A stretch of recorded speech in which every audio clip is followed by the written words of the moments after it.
नमस्कार, 5 minute story में आप सभी का बहुत बहुत स्वागत है। महाभारत देखने पर हमें ये लगता है कि 100 पुत्र अगर किसी के मर जाए, मैं तो कहती हूँ किसी का एक पुत्र भी अगर कष्ट में हो, मरना तो बहुत दूर की बात है, तो पूरा जीवन अंधकार में चला जाता है। लगता है कि ये जीवन ही व्यर्थ है। आंसुओं से जैसे नदियों की धाराएं बहने लगती हैं। आपने कभी धृतराष्ट्र के बारे में सुना है कि उसके 100 पुत्रों की मृत्यु एक साथ हो गई।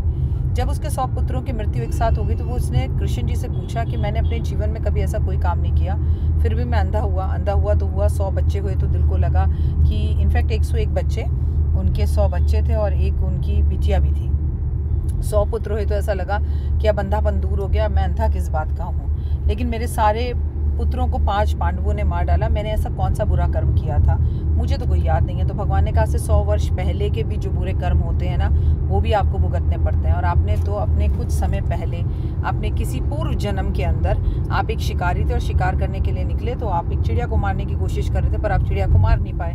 चिड़िया उड़ती जा रही थी, तुम भी उसके पीछे पीछे भागते जा रहे थे। तो चिड़िया जाकर अपने घोंसले में बैठी और अपने बच्चों को दाना खिलाने लगी। तुम जब पेड़ पर चढ़े तो चिड़िया उड़ गई, लेकिन उसके बच्चे घोंसले के अंदर बैठे हुए थे, जो कि 100 बच्चे थे।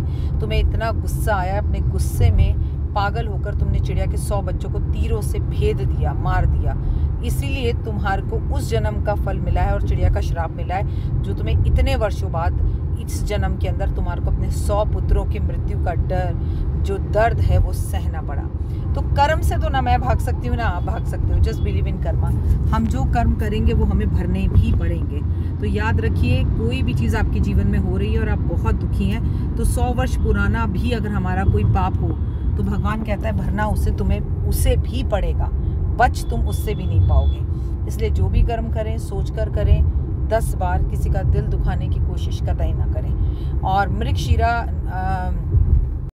मार्गशीर्ष का महीना जो है, मृगशीरा बोल रही थी, मार्गशीर्ष का जो महीना है वो शुरू हो चुका है। श्री कृष्ण भगवान की पूजा आराधना अर्चना करें, ओम नमो भगवते वासुदेवा का जाप करें। अब चलिए, हमें पता भी नहीं हमारे कर्म खराब हो गए हैं और हमारे पास श्री कृष्ण भगवान भी नहीं है जो हमें हमारे खराब कर्मों के बारे में बताएं, लेकिन किसी ना किसी माध्यम से डॉक्टर वायरा की आपको कहानी के माध्यम से अगर आपके कर्म पुराने याद दिला रही है और जाने अनजाने में हमसे जो कर्म हुए हैं, पहले उनके लिए माफ़ी मांगिए और कम से कम इस जन्म के कर्मों को अच्छा कीजिए। तो जो दुख है ना, कर्म तो भोगने पड़ेंगे, पर वो भगवान कष्ट थोड़े काट देंगे और उसे कम कर देंगे। तो ओम नमो भगवते वासुदेवा का जाप करें और अच्छे से सर्दियों में आपके घर के आसपास जो बेजुबान जानवर हैं उनके लिए कंबल का और कपड़ों का प्रयोग जो है इंतज़ाम करें, ताकि वो भी सर्दी से बच सकें। God bless you. आपका दिन शुभ और